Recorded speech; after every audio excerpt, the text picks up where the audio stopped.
ജീവമൊഴി കാൽവരിനാഥന്റെ സ്നേഹമൊഴി തിരുനിറത്താൽ ജീവനേകും യേശുനാഥന്റെ ജീവമൊഴി ജീവധാര ജീവധാര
മഹിമയിൻ പ്രഭുതാൻ മഹത്വത്തിൻ യോഗ്യൻ മാനവും പുകഴ്ചയും യേശുവിന് മഹിമയിൻ പ്രഭുതാൻ മഹത്വത്തിൻ യോഗ്യൻ മാനവും പുകഴ്ചയും യേശുവിന് യേശുനാഥ നീ എൻ ദൈവം യേശുനാഥ നീ എൻ ആശ്രയം യേശുനാഥ നീ എൻ ശൈലവും എന്റെ കോട്ടയും നീ മാത്രമേ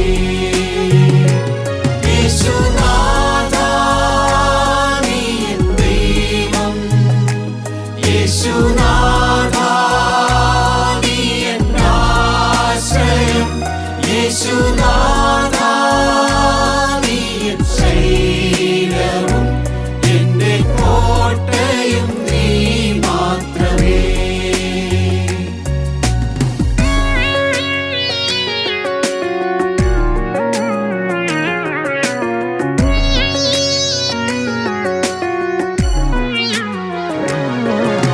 സ്തുതിക്കുന്നു ഞാൻ മഹോന്നതനെ സ്തുത്യം തന്നാഥന്റെ കരവിരുത് സ്തുതിക്കുന്നു ഞാൻ മഹോന്നതനെ സ്തുത്യം തന്നാഥന്റെ കരവിരുത് മഹിമയിൻ പ്രഭുതാൻ മഹത്വത്തിൻ യോഗ്യൻ മാനവും പുകഴ്ചയും യേശുവിന് മഹിമയിൻ പ്രഭുതാൻ മഹത്വത്തിൻ യോഗ്യൻ മാനവും പുകഴ്ചയും യേശുവിന് യേശുനാഥ നീ എൻ ദൈവം യേശുനാഥ നീ എൻ ആശ്രയം യേശുനാഥ നീ എൻ ശൈലവും എന്റെ കോട്ടയും നീ മാത്രമേ യേശുനാഥ നീ എൻ ദൈവം യേശുനാഥ നീ എൻ ആശ്രയം യേശുനാഥ നീ എൻ ശൈലവും എന്റെ കോട്ടയും നീ മാത്രമേ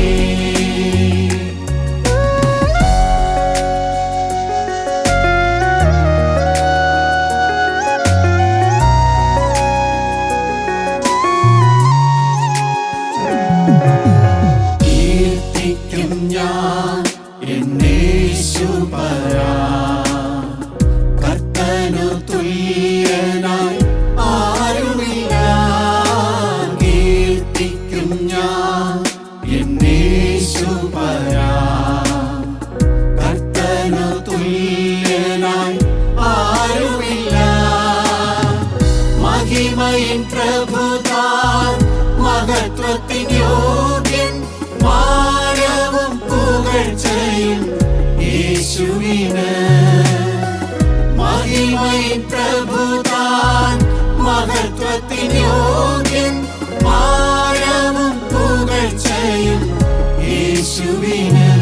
യേശുനാഥാ നീ എൻ ദൈവം, യേശുനാഥാ നീ എൻ ആശ്രയം, യേശുനാഥാ നീ എൻ ശൈലവും എന്റെ കോട്ടയും നീ മാത്രമേ.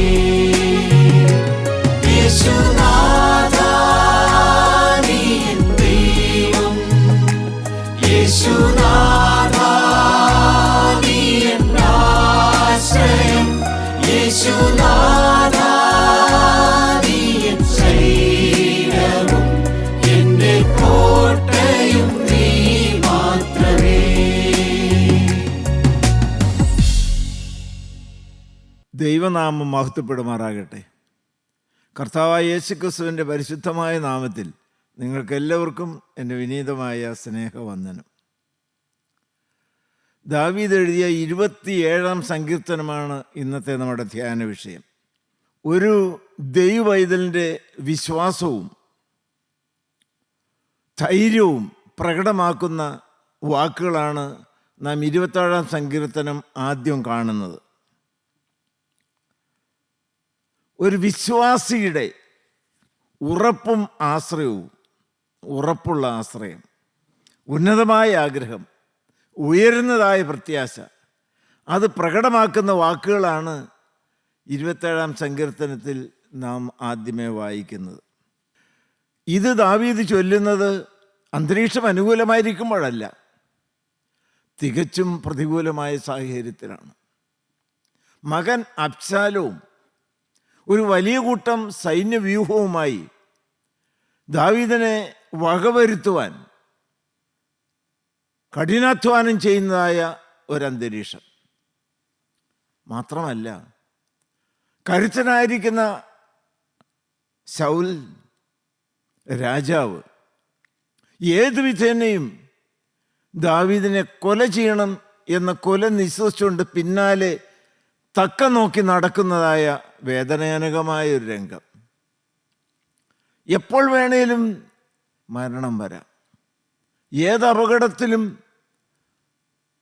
എപ്പോൾ വേണമെങ്കിലും പെടാവുന്നതായ ഒരു ദുർഘട സമയത്താണ് ദാവീദ് ഈ സങ്കീർത്തനത്തിലെ വാക്കുകൾ ചൊല്ലുന്നത്.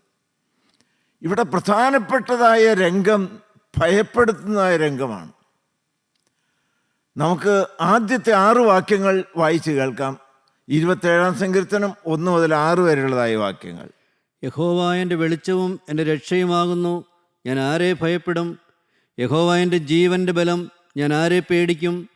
എൻ്റെ വൈരികളും ശത്രുക്കളുമായ ദുഷ്കർമ്മികൾ എൻ്റെ മാംസം തിന്നുവാൻ എന്നോടടുക്കുമ്പോൾ ഇടറി വീഴും. ഒരു സൈന്യം എൻ്റെ നേരെ പാളയമിറങ്ങിയാലും എൻ്റെ ഹൃദയം ഭയപ്പെടുകയില്ല. എനിക്ക് യുദ്ധം നേരിട്ടാലും ഞാൻ നിർഭയമായിരിക്കും. ഞാൻ യഹോവയോട് ഒരു കാര്യം അപേക്ഷിച്ചു, അത് തന്നെ ഞാൻ ആഗ്രഹിക്കുന്നു, യഹോവയുടെ മനോഹരത്വം കാണുവാനും അവൻ്റെ മന്ദിരത്തിൽ ധ്യാനിപ്പാനും. എൻ്റെ ആയുഷ്കാലം ഒക്കെയും ഞാൻ യഹോവയുടെ ആലയത്തിൽ പാർക്കേണ്ടതിന് തന്നെ. അനർത്ഥ ദിവസത്തിൽ അവൻ തൻ്റെ കൂടാരത്തിൽ എന്നെ ഒളിപ്പിക്കും, തിരുനിവാസത്തിൻ്റെ മറവിൽ എന്നെ മറയ്ക്കും, പാറമേൽ എന്നെ ഉയർത്തും. ഇപ്പോൾ എൻ്റെ ചുറ്റുമുള്ള ശത്രുക്കളുടെ മേൽ എൻ്റെ തല ഉയരും. ഞാൻ അവൻ്റെ കൂടാരത്തിൽ ജയഘോഷയാഗങ്ങളെ അർപ്പിക്കും. ഞാൻ യഹോവയ്ക്ക് പാടി കീർത്തനം ചെയ്യും. ദൈവത്തിന് സ്തോത്രം. ഞാൻ ആരെ ഭയപ്പെടുമെന്നാണ് കർത്താവിൽ ധൈര്യപ്പെട്ടുകൊണ്ട്, ദൈവത്തിൽ ധൈര്യപ്പെട്ടുകൊണ്ട് സങ്കീർത്തനക്കാരൻ ഇവിടെ സ്തുതിയോടെ പറയുന്നത്. പ്രൊഫസർ GM കാസ്റ്റേഴ്സ് ഇപ്രകാരം പറഞ്ഞു: വലിയ ധീരരായ കരുത്തുള്ളവർക്ക് പോലും ചില രഹസ്യ ഭയങ്ങളുണ്ട്. മനുഷ്യജീവിതത്തിൽ ഭയമുണ്ടാക്കാവുന്ന അനേക കാര്യങ്ങൾ വരാം. ഭയമില്ലാത്തതായ ഒരു വ്യക്തിയുമില്ല. ഓരോരുത്തരുടെയും ജീവിതത്തിൽ ഭയം ഉളവാക്കുന്ന അനേക കാര്യങ്ങൾ ഉളവായി വരും. എന്നാൽ ഇവിടെ സങ്കീർത്തനക്കാരൻ പറയുന്ന പോലെ ഞാൻ ആരെ ഭയപ്പെടുമെന്ന് ധൈര്യത്തോടെ കരുത്തോടെ ചോദിക്കുവാൻ ആവശ്യമായിരിക്കുന്നത് ദൈവത്തിലുള്ളതായ വിശ്വാസമാണ്. പലതരത്തിലുള്ള ഭയത്തെക്കുറിച്ച് പറയുന്നുണ്ട്. 75 തരം ഭയങ്ങളുണ്ടെന്നാണ് ശാസ്ത്രജ്ഞന്മാർ കണ്ടുപിടിച്ച് പറയുന്നത്. ഏതെല്ലാം തരത്തിലുള്ള ഭയങ്ങൾ? മരണത്തെ ഭയം, ഏകാന്തതയെ ഭയം, ഇരുട്ടിനെ ഭയം, ശത്രുക്കളെ ഭയം, വെള്ളത്തെ ഭയം, മരണത്തെയുള്ളതായ ഭയം, അനേക തരത്തിലുള്ളതായ ഭയത്താൽ ജനം പലപ്പോഴും തളർന്നിരിക്കുകയാണ്. ഇവിടെ സങ്കീർത്തനക്കാരൻ്റെ ജീവിതത്തിൽ ഭയമുണ്ടാക്കുന്ന 3 കാര്യങ്ങളാണ് ഈ 27:2 പറയുന്നത്. ഭയമുണ്ടാക്കുന്ന 3 കാര്യങ്ങൾ ഏതെല്ലാമാണ്? എൻ്റെ വൈരികളും ശത്രുക്കളുമായ ദുഷ്കർമ്മികൾ. പല ഭയം വരുത്തുന്ന വിഷയങ്ങളെക്കുറിച്ച് പറയുന്നുണ്ട്. 1 വൈരികൾ, 2 ശത്രുക്കൾ, 3 ദുഷ്കർമ്മികൾ, 4 മാംസം തിന്നുവാൻ അടുത്തു വരുന്നവർ, 5 ഒരു സൈന്യം, 6 യുദ്ധം. 7-ാമത്തെ കാര്യം 12-ാമത്തെ വാക്യത്തിലാണ്, കള്ളസാക്ഷികളും ക്രൂരത്വം നിശ്വസിക്കുന്നവരും എന്നോട് എതിർത്ത് നിൽക്കുന്നു.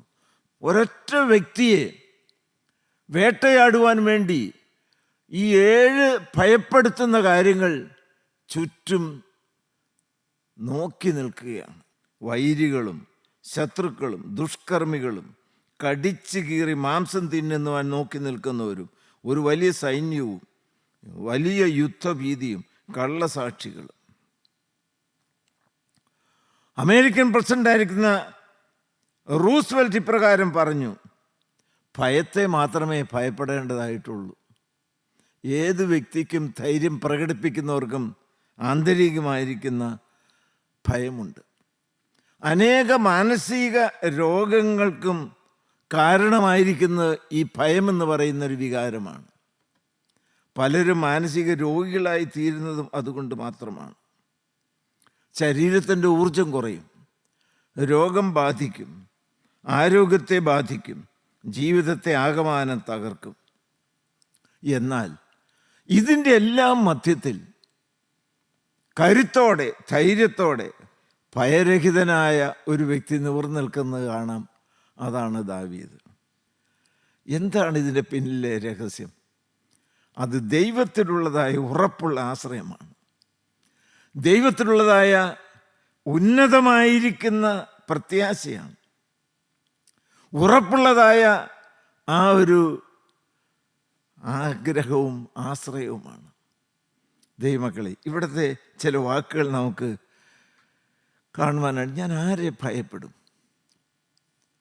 തന്നിനഴിക്കുന്ന പൗലോസിലെ റോമർക്ക് ലേഖനം 8-ാം അധ്യായം 31-ാമത്തെ വാക്യത്തിൽ പറയും. വായിച്ച 8-ാം അധ്യായത്തിന് 31-ാമത്തെ വാക്യം. ഇത് സംബന്ധിച്ച് നാം എന്തു പറയേണ്ടു? ദൈവം നമുക്ക് അനുകൂലമെങ്കിൽ നമുക്ക് പ്രതികൂലമാര്. ദൈവം നമുക്ക് അനുകൂലമെങ്കിൽ നമുക്ക് പ്രതികൂലമാര്. അത് തന്നെയാണ് ദാവീദും ഇവിടെ പറയുന്നത്. ദാവീദിൻ്റെ ഈ ധൈര്യപ്രഖ്യാപനത്തിൽ എടുത്തു പറയേണ്ടതും ഞാൻ വളരെ ഇഷ്ടപ്പെടുന്നതായൊരു പദമുണ്ട്. എൻ്റെ, ഞാൻ ആരിൽ ആശ്രയിക്കും? എൻ്റെ യഹോവ, എൻ്റെ ദൈവം. അത് തികച്ചും വൈയക്തികമായ ഒരു ബന്ധമാണ്. യഹോവ ദൈവമാകുന്നു എന്നുള്ള പരസ്യ പൊതുവായിരിക്കുന്ന ഒരു പ്രഖ്യാപനമല്ല.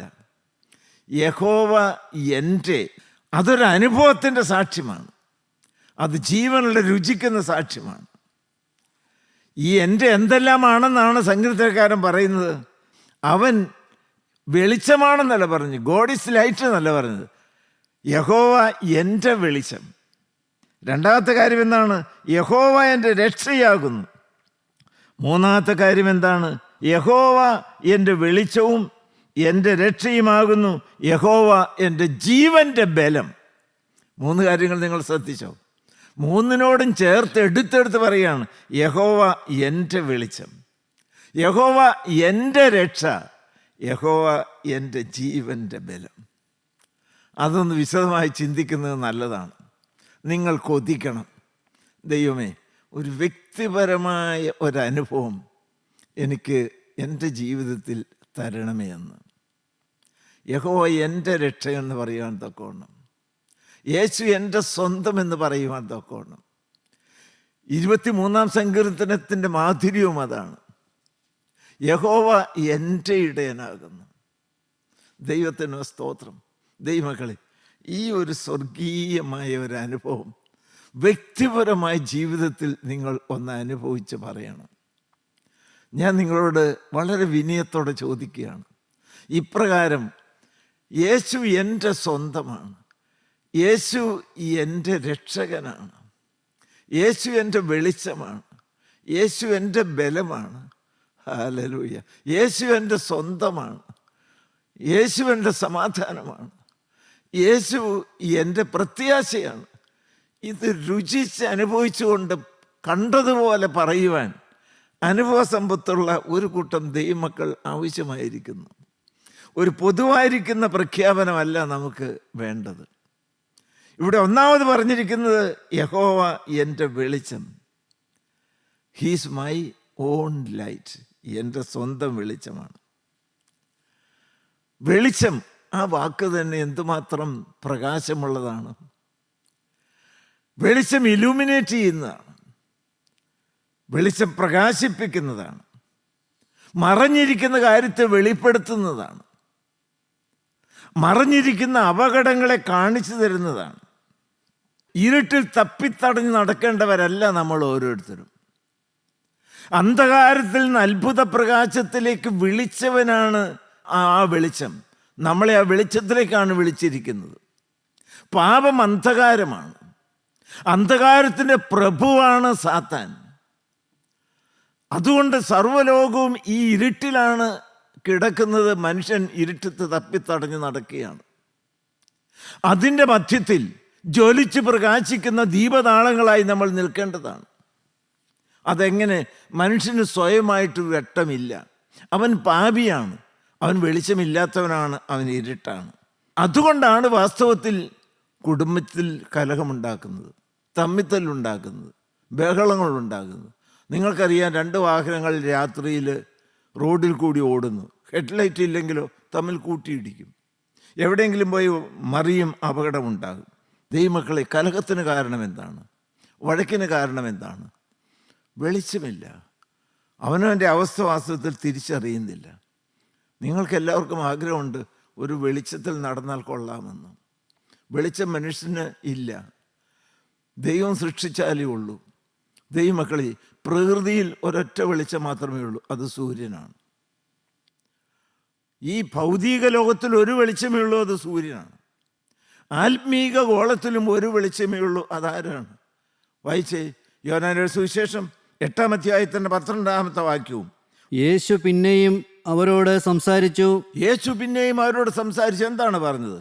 ഞാൻ ലോകത്തിന്റെ വെളിച്ചമാകുന്നു. എന്ത് വ്യക്തമായിട്ടാണ് പറയുന്നത്! ലോക ചരിത്രത്തിൽ ഇതുവരെയും കേട്ടിട്ടില്ലാത്ത പ്രകാശം നിറയുന്നതായ ഒരു ശബ്ദം. എന്നെ അനുഗമിക്കുന്നവൻ ഇരുളിൽ നടക്കാതെ ജീവന്റെ വെളിച്ചമുള്ളവനാകുമെന്ന് പറഞ്ഞു. സ്തോത്രം. ദൈവമക്കളെ, നിങ്ങൾക്ക് അർത്ഥം മനസ്സിലായോ? I am the light of the world. അന്ധകാര നിമിഷമായിരിക്കുന്ന ലോകത്തെ പ്രകാശമാനമാക്കി മാറ്റുവാൻ ലോകത്തിൽ ജ്വലിച്ച് പ്രകാശിക്കുന്ന ഒരു ജീവന്റെ സൂര്യൻ മാത്രമേ ഉള്ളൂ, അത് കർത്താവായ യേശു ക്രിസ്തുവാണ്. 1 യോഹന്നാൻ 1:5 വായിച്ചേ. 1 യോഹന്നാൻ 1-ാം അധ്യായത്തിന്റെ 5-ാമത്തെ വാക്യം. ദൈവം വെളിച്ചമാകുന്നു. ദൈവം വെളിച്ചമാകുന്നു. അവനിൽ ഇരുട്ട് ഒട്ടുമില്ല. അവനിൽ ഇരുട്ട് ഒട്ടുമില്ല. ഹല്ലേലൂയ. ദൈവത്തിന് സ്തോത്രം. പക്ഷേ എനിക്ക് പ്രത്യാശ തരുന്നൊരു വാക്കുണ്ട്. അതെന്താണെന്നറിയാമോ? ഞാൻ ലോകത്തിന് വെളിച്ചമാകുന്നു എന്ന് പറഞ്ഞ കർത്താവായ യേശു ക്രിസ്തു വളരെ വ്യക്തമായിട്ട് എന്നെയും നിങ്ങളെയും വിരൽ ചൂണ്ടിക്കൊണ്ട് പറഞ്ഞു, "ye are the light of the world." മത്തായിയുടെ സുവിശേഷം 5:11. നിങ്ങൾ ലോകത്തിന് വെളിച്ചമാകുന്നു. പാപാന്ധകാരത്തിൽ തപ്പിത്തടഞ്ഞ് നടക്കുന്ന എന്നെ നോക്കിക്കൊണ്ട് ലോകത്തിൻ്റെ വെളിച്ചമായിരിക്കുന്ന കർത്താവായ യേശു ക്രിസ്തു എന്ന് പറഞ്ഞു, ഇരുട്ടായിരിക്കും നിന്നെ ജ്വലിപ്പിക്കുന്നൊരു പ്രകാശമുണ്ട്, അത് ഞാനാണ്. എന്നോട് പറ്റിച്ചേർന്ന് നിന്നാൽ കരിക്കട്ട തീ പിടിച്ച് ജ്വലിച്ച് പ്രകാശിക്കും. ഈ വെളിച്ചം നിങ്ങൾ കത്തുന്നുണ്ടോ? ഈ വെളിച്ചത്തിൽ നിങ്ങൾ പ്രകാശം പരത്തുന്നവരായി മാറിയിട്ടുണ്ടോ? ഹല്ലേലൂയ. ദൈവനാമം മഹത്വപ്പെടുമാറാകട്ടെ. ഈ വെളിച്ചം എവിടെ കിട്ടും നിങ്ങൾക്ക്? ഞാൻ വളരെ വ്യക്തമായി നിങ്ങളെ ചൂണ്ടിക്കാണിക്കുകയാണ്. കാൽവറിയിലാണ് ആ വെളിച്ചം കത്തി ജ്വലിച്ച് നിൽക്കുന്നത്.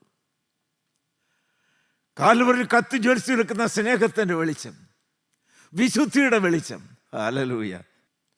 അവിടെ നിന്ന് മാത്രമേ എനിക്ക് ശോഭിക്കാൻ സാധ്യമാകുകയുള്ളൂ. ഈ വചനം കേൾക്കുന്ന ദൈവമക്കളെല്ലാവരും കത്തി ജ്വലിച്ച് പ്രകാശിച്ച് നിൽക്കുന്ന ആ കാൽവറിയിലേക്ക് വന്നാൽ, പിരിയാത്ത ഒരു ബന്ധം സ്ഥാപിച്ചാൽ, ഏത് കരിക്കട്ടയ്ക്കും തീ പിടിച്ച് ജ്വലിക്കാനായിട്ട് സാധിക്കും. ഇവിടെ നിങ്ങൾ അന്ധകാരത്തിൻ്റെ കണിക പോലുമില്ലാതെ അത്ഭുത പ്രകാശത്തിൻ്റെ ജ്വലിക്കുന്ന ദീപങ്ങളായി നിൽക്കുന്നുവെങ്കിൽ നിത്യത നിങ്ങൾക്ക് നിത്യപ്രകാശമായിരിക്കുന്ന സ്വർഗത്തിൽ വസിക്കാൻ സാധിക്കും. സ്വർഗത്തിൻ്റെ പ്രത്യേകത അതല്ലേ? വെളിപ്പാട് പുസ്തകം 21-ാം അധ്യായം 23-ാമത്തെ വാക്യം. ദൈവത്തിന് സ്തോത്രം. യോഹന്നാൻ വളരെ വ്യക്തമായിട്ട് പറയും, കർത്താവായ യേശു ക്രിസ്തുവിനെ സത്യവെളിച്ചമെന്നാണ് പറയുന്നത്, ജീവനുള്ള വെളിച്ചമെന്നാണ് പറയുന്നത്. സ്വർഗത്തെക്കുറിച്ച് എന്താണ് പറയുന്നത്? വായിച്ചേ. നഗരത്തിൽ പ്രകാശിപ്പാൻ സൂര്യനും ചന്ദ്രനും ആവശ്യമില്ല. ദൈവത്തിന് സ്വർഗനാട്ടിൽ പ്രകാശിക്കുവാൻ സൂര്യനും ചന്ദ്രനും ഒന്നും വേണ്ട, അതെല്ലാം ദൈവം സൃഷ്ടിച്ച പ്രകാശമാണ്. വായിച്ചു. ദൈവ തേജസ് അതിനെ പ്രകാശിപ്പിച്ചു. ദൈവ തേജസ് അതിനെ പ്രകാശിപ്പിക്കുന്നു. കുഞ്ഞാട് അതിന്റെ വിളക്കാകുന്നു. Hallelujah, hallelujah. നിങ്ങൾ കേട്ടുകൊണ്ടിരിക്കണം, നിങ്ങളിലൊന്ന് കത്തുപിടിക്കണമെന്ന്. കുഞ്ഞാട് അതിൻ്റെ വെളിച്ചമാകുന്നു. ആ കുഞ്ഞാട് കത്തി ശോഭിച്ച് നിൽക്കുന്ന രംഗമാണ് കാൽവറി. ദൈവമക്കളെ, ഇപ്പോൾ ഹൃദയം ഒന്ന് തുറക്കാമോ? അന്ധകാര നിമിഷമായിരിക്കുന്ന നിങ്ങളുടെ ജീവിതത്തിൻ്റെ ഉള്ളറ ശോഭിക്കും. അതിന് വേറെ ഒരു കുറുക്കു വഴിയുമില്ല. തീർത്ഥാടന കേന്ദ്രത്തിൽ പോയാൽ പോരാ, നേർച്ച കാഴ്ചകൾ കഴിച്ചാൽ പോരാ. ഇരുട്ടിനെ അകറ്റുവാൻ കഴിയുള്ള ഒരൊറ്റ ശക്തി, അത് വെളിച്ചം മാത്രമാണ്. ആ വെളിച്ചം കർത്താവായ യേശു ക്രിസ്തു മാത്രമാണ്. ആ വെളിച്ചം കത്തിയത് കാൽവറിയിലാണ്. കാൽവറിയിൽ കത്തി ജ്വലിച്ച് നിൽക്കുന്ന, ഇന്നും ഉയർത്തെഴുന്നേറ്റ് ജീവിക്കുന്ന കർത്താവായ യേശു ക്രിസ്തു അന്ധകാര നിമിഷമായിരിക്കുന്ന നിങ്ങളുടെ ജീവിതത്തിൻ്റെ ഉള്ളറയിലേക്ക്, ആളത്വത്തിന് കേന്ദ്രമായ ഹൃദയത്തിനകത്തേക്ക് കടന്നു വന്നിട്ടല്ലാതെ നിങ്ങൾക്ക് പ്രകാശപൂരിതമാക്കാൻ സാധ്യമാകുകയില്ല. ഹല്ലേലൂയ, ദൈവത്തിന് സ്തോത്രം. യോഹന്നാനെ കുറിച്ച് പറഞ്ഞു, the burning and the shining man. ജ്വലിച്ച് പ്രകാശിക്കുന്ന ഒരു മനുഷ്യൻ. ഏത് വ്യക്തിക്കും തീ പിടിക്കാം. ദൈവമക്കളെ, അന്ധകാരം കുമിഞ്ഞുകൂടിയ ഒരു വ്യക്തിയായിരുന്നു ശൗല്. പൗലോസായി തീർന്ന ശൗല് പള്ളിഭക്തനാണ്, ശരിയാണ്. റോമ പൗരനാണ്, ശരിയാണ്. മഹാപുരുഷന്മാരുടെ അധികാരപത്രമുണ്ട്. അനേക ആധ്യാത്മികമായ രംഗത്ത് നേതൃസ്ഥാനം നിൽക്കുന്നവരും ഇന്ന് ഇരുട്ടിൻ്റെ മക്കളാണ്. അതുകൊണ്ടാണ് വെളിച്ചമായിരിക്കുന്ന കർത്താവായ യേശുക്രിസ്തുവിനെയും യേശുക്രിസ്തുവിന്റെ ശിഷ്യന്മാരെയും വധിക്കുവാൻ വേണ്ടിയിട്ട് കൊല നിശ്ചയിച്ചുകൊണ്ട് ഓടുന്നത്. പക്ഷേ ആ വ്യക്തി അങ്ങനെ തീ പിടിച്ചു. ദമസ്കോസ് പടിവാതിക്കൽ വെച്ച് വലിയ സൂര്യനെ വെട്ടിമിന്നുന്നതായ ഒരു വെളിച്ചം അവനെ വന്ന് തട്ടി വീഴിച്ചു. ശൗല് നിലംപരിച്ചായി വീണു. ആ സൂര്യൻ ആരാണെന്ന് ചോദിച്ചു ശൗല്. നീ ഉപദ്രവിക്കുന്ന യേശുവാണ്. അവിടെ ശൗല് തീ പിടിച്ചു, വിശുദ്ധ പൗലോസായി മാറി. ഹല്ലേലൂയ, ദൈവനാമം മാത്രം മഹത്വപ്പെടുമാറാകട്ടെ. Actually light transforms. ഹല്ലേലൂയ, രൂപാന്തരപ്പെടുത്തും. പാവപ്പെട്ട അടിയങ്ങൾ ഇത് ശക്തിയോടെ പറയാൻ കാരണം ഈ തീയുടെ രുചിയും ചൂടും മാധുര്യവും അനുഭവിച്ചുകൊണ്ടാണ്. നിങ്ങൾ വന്ന് കത്തുപിടിക്കണമെന്നാണ് ആഗ്രഹം. ഹല്ലേലൂയ, ദൈവത്തിന് സ്തോത്രം. കേട്ടിട്ട് പോയാൽ പോരാ. ദൈവമക്കളെ, ഒരു കുരുടന് സൂര്യനെ കുറിച്ച് പ്രബന്ധം എഴുതുവാൻ തൊക്കെ അറിവ് കിട്ടിയാലും അവൻ വെളിച്ചം ആസ്വദിക്കുകയില്ല. അവന് വെളിച്ചം എന്താണെന്നൊക്കെ പറയാനറിയാം, പക്ഷേ വെളിച്ചം എൻ്റെ വെളിച്ചമാണ് എന്ന അനുഭവമില്ല. നിങ്ങളുടെ കണ്ണൊന്ന് തുറക്കണ്ടേ? അനുഭവം വേണം ദൈവമക്കളെ. ദൈവത്തിന് സ്തോത്രം. അതുകൊണ്ട് നമുക്കും എന്ത് വേണം? യോഹന്നാൻ 1-ാം അധ്യായത്തിന് 4-5 വാക്യങ്ങൾ. അവനിൽ ജീവൻ ഉണ്ടായിരുന്നു, ജീവൻ മനുഷ്യരുടെ വെളിച്ചമായിരുന്നു. വെളിച്ചം ഇരുളിൽ പ്രകാശിക്കുന്നു, ഇരുളോ അതിനെ പിടിച്ചടക്കിയില്ല. ഇരുട്ടിൽ പ്രകാശിക്കുന്നതാണ് വെളിച്ചം. എത്ര വലിയ ശക്തിയുള്ളതായ കൂരിരുട്ടിനും ഒരു വെളിച്ചത്തെ കെടുത്തുവാൻ സാധ്യമല്ല. അതിൻ്റെ 9-ാമത്തെ വാക്യം വായിച്ചു. 9-ാമത്തെ വാക്യം. ഏതു മനുഷ്യനെയും പ്രകാശിപ്പിക്കുന്ന നിങ്ങൾ അതിനകത്ത് പെടുകയില്ലേ? ഏത് മനുഷ്യനെയും പ്രകാശിപ്പിക്കുന്ന സത്യവെളിച്ചം ലോകത്തിലേക്ക് വന്നുകൊണ്ടിരുന്നു. ദൈവത്തിന് സ്തോത്രം. ആ സത്യവെളിച്ചം ഇതാ നമ്മുടെ അടുക്കിലേക്ക് വന്നിരിക്കുന്നു. ദൈവനാമം മഹത്വപ്പെടുമാറാകട്ടെ. ദൈവമക്കളെ, ഇരുട്ടായാൽ ഇരുട്ട് എത്ര വലിയത്! ഈ വലിയ കൂരിരുട്ടിലാണ് ഇന്ന് നിങ്ങൾ പോകുന്നതെങ്കിൽ നിങ്ങൾ അവസാനം നിത്യമായിരിക്കുന്ന നരകത്തിൻ്റെ കൂരിരുട്ടിൽ, അന്ധകാരത്തിൽ നിത്യത കഴിക്കേണ്ടതായിട്ട് വരും. ഇപ്പോൾ തീ പിടിക്കുവാൻ കർത്താവായ യേശുക്രിസ്തുവിന്റെ ക്രൂശിൻ ചൂട്ടിലേക്ക് വരിക. ഒന്ന്, എൻ്റെ വെളിച്ചം. രണ്ടാമത് എന്താണ് പറയുന്നത്? എൻ്റെ രക്ഷ. എൻ്റെ രക്ഷ. കർത്താവായ യേശുക്രിസ്തു ക്രൂശിലേക്ക് രക്ഷ. അത് തത്വമാണ്. കാൽവറിയിൽ കർത്താവായ യേശുക്രിസ്തു മനുഷ്യവർഗത്തിന് രക്ഷയൊരുക്കി. അത് തിയോളജിയാണ്. പക്ഷെ ചങ്കത്ത് കൈവച്ചുകൊണ്ട് ആ രക്ഷ എൻ്റേതാണ് എന്ന അനുഭവത്തോടെ പറയാൻ എത്ര പേർക്ക് സാധിക്കും?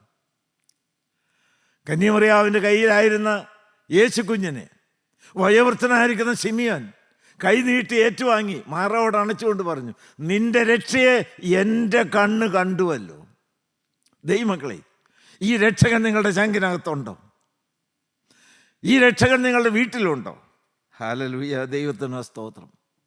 ഈ കർത്താവായി യേശുക്രിസ്തുവിനെ നിങ്ങൾ കർത്താവിൻ രക്ഷിതമായിട്ട് സ്വീകരിച്ചിട്ടുണ്ടോ? കാൽവരി ക്രൂശിൽ കർത്താവായ യേശുക്രിസ്തു ഒരുക്കിയതായ രക്ഷയുടെ സന്തോഷത്തിൻ്റെ ആ സുഖവും സന്തോഷവും രുചിയും നിങ്ങൾ അനുഭവിക്കുന്നുണ്ടോ? അധിക രക്ഷയുടെ സന്തോഷം സങ്കീർത്തനക്കാരനെ പോലെ നഷ്ടപ്പെട്ടു പോയോ? കൃപയിൽ ശരണപ്പെടണം. ഞാൻ രക്ഷപ്പെടുകയല്ല, രക്ഷിക്കുകയാണ്. ഞാൻ തന്നെത്താൻ ചെയ്ത് നേടുന്ന കാര്യമല്ല, അത് നിങ്ങൾക്ക് ചെയ്ത് നേടാമെന്നല്ല. രക്ഷ പ്രാപിക്കാൻ ആർക്ക് കഴിയും? മനുഷ്യനല്ല അസാധ്യം, ദൈവത്തിന് സാധ്യം. നിങ്ങളൊരു കാര്യം ഒന്ന് ഉണർവോടെ കേൾക്കണം. നന്ദിയോടെ സ്തോത്രം. സ്വർഗത്തിലെ ജീവനുള്ള ദൈവം തൻ്റെ ഏകജാതനായ പുത്രനെ ലോകത്തിലേക്ക് അയച്ചത് മനുഷ്യനെ നന്നാക്കാനല്ല. ശ്രദ്ധിക്കണം, മനുഷ്യനെ നന്നാക്കാനല്ല, മനുഷ്യനെ രക്ഷിക്കാനാണ്. ആ മനുഷ്യനെ പാപത്തിൻ്റെ നാശക്കുഴിയിൽ നിന്ന് രക്ഷിക്കുവാൻ പാപമില്ലാത്ത ഏക തിരുക്കുമാരൻ കാൽവറിയിൽ രക്ഷ ഒരുക്കേണ്ടതായിട്ട് വന്നു, ജീവൻ നൽകി. മനുഷ്യവർഗത്തിൻ്റെ രക്ഷ സ്വന്തം ജീവൻ നൽകിയാണ് നേടിയെടുത്തത്. ആ രക്ഷാപദ്ധതി കാൽവറിയിൽ കർത്താവായ യേശുക്രിസ്തു സമ്പൂർണ്ണമായി നിറവേറ്റി. കർത്താവായ യേശുക്രിസ്തു ക്രൂശിൽ കിടന്നുകൊണ്ട് ഒരു വലിയ പ്രഖ്യാപനം നടത്തി, ഇറ്റ് ഈസ് ഫിനിഷ്ഡ്. എല്ലാം നിവൃത്തിയായി. മനുഷ്യവർഗത്തിന് രക്ഷയ്ക്ക് ആവശ്യമായിരിക്കുന്ന സകല രക്ഷാപദ്ധതിയും പൂർത്തീകരിച്ചു. കർത്താവായ യേശുക്രിസ്തു തലയായിച്ചു മരിച്ചു. ഇനി കർത്താവായ യേശുക്രിസ്തുവിന് മനുഷ്യവർഗത്തിന് വേണ്ടി പ്രത്യേകിച്ച് രക്ഷയുടെ ഒരു കാര്യം ചെയ്തു തീർക്കാനായിട്ടില്ല.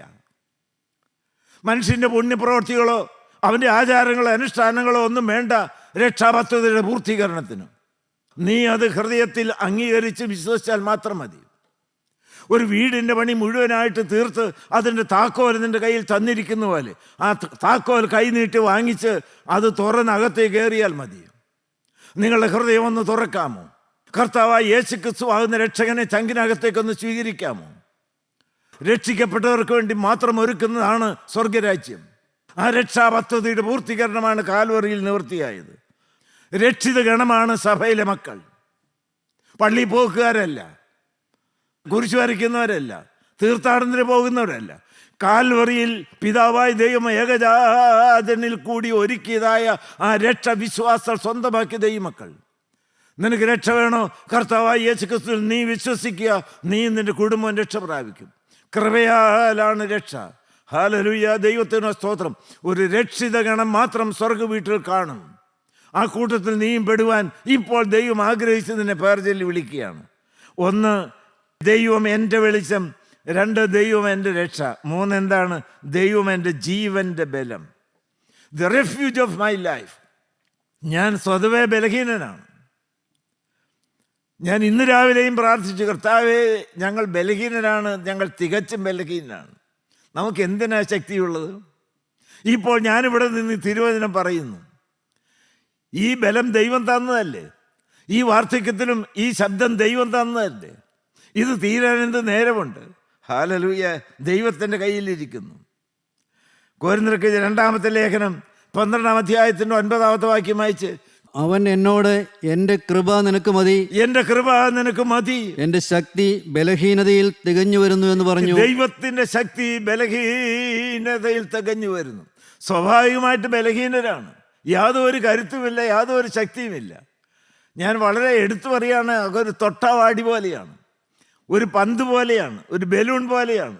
ബലൂണിന് സ്വയമേവ കരുത്തും ശക്തിയൊന്നുമില്ലല്ലോ. പക്ഷേ അതിനകത്ത് ആ കാറ്റ് വന്ന് നിറയുമ്പോൾ അത് വികസിച്ചിങ്ങനെ നിൽക്കും.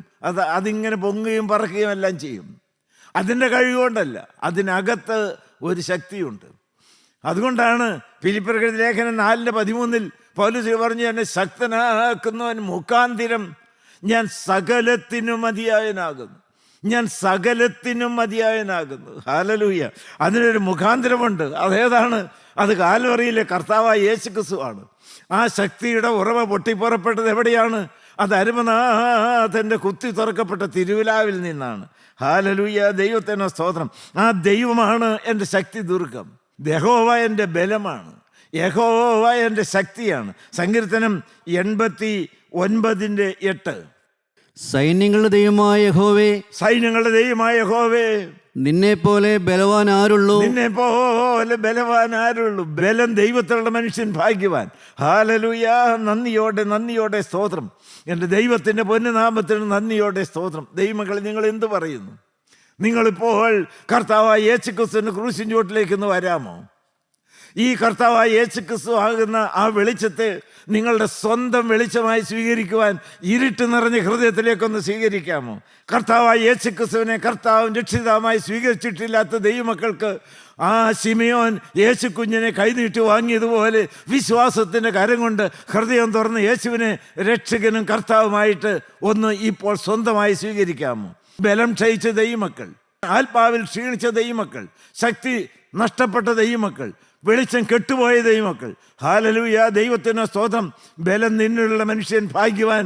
ആ കർത്താവായ യേശുക്രിസ്തുവിൻ്റെ ശക്തി ഇപ്പോൾ ക്രൂശിൽ നിന്ന് ഒഴുകി വരികയാണ്. ആ ക്രൂശിൻ ചോട്ടിലേക്ക് വരിക, ക്രൂശിനെ കെട്ടിപ്പിടിക്കുക. ശക്തി സ്വർഗത്തിൽ നിന്നില്ലേ ഇപ്പോൾ നമുക്ക് വേണ്ടി പകർന്നു തരുന്നതായ ആ രംഗത്ത് നിങ്ങൾ വിശ്വാസത്തോടെ അടുത്ത് വന്ന്, കർത്താവേ, എന്നെ ശക്തനാക്കുന്നതിന് മുഖാന്തരം ഞാൻ സകലത്തിനും മതിയായനാകുന്നു. നിൻ്റെ ശക്തി എന്നിലേക്ക് പകരണമേ. ഞാൻ എൻ്റെ ബലഹീന പാത്രമാണ്, എന്നെ ഒന്ന് ശക്തീകരിക്കണമേ. എൻ്റെ പ്രശംസാ വിഷയം എൻ്റെ ബലഹീനമാണ്. നിന്നെ കൂടാതെ എനിക്ക് ശക്തിയില്ല. ഒരു വാക്ക് സംസാരിക്കണമെങ്കിൽ നിൻ്റെ ശക്തി വേണം. ഒന്ന് കണ്ണ് തുറന്ന് നോക്കണമെങ്കിൽ നിൻ്റെ കൃപ വേണം. ഒരു കാലെടുത്ത് വെക്കണമെങ്കിൽ നിൻ്റെ ശക്തി വേണം. കർത്താവേ, ഞാൻ ആയിരിക്കുന്നതിൻ്റെ കൃപയാലാണ്. നീ എന്നെ ശക്തീകരിക്കണമേ, ബലപ്പെടുത്തണമേ, കൃപയിൽ പൊതിയണമേ. നിങ്ങൾ പ്രാർത്ഥിക്കുക. ദൈവനാമം മാത്രം മഹത്വപ്പെടുമാറാകട്ടെ. കർത്താവിന് സ്തോത്രം.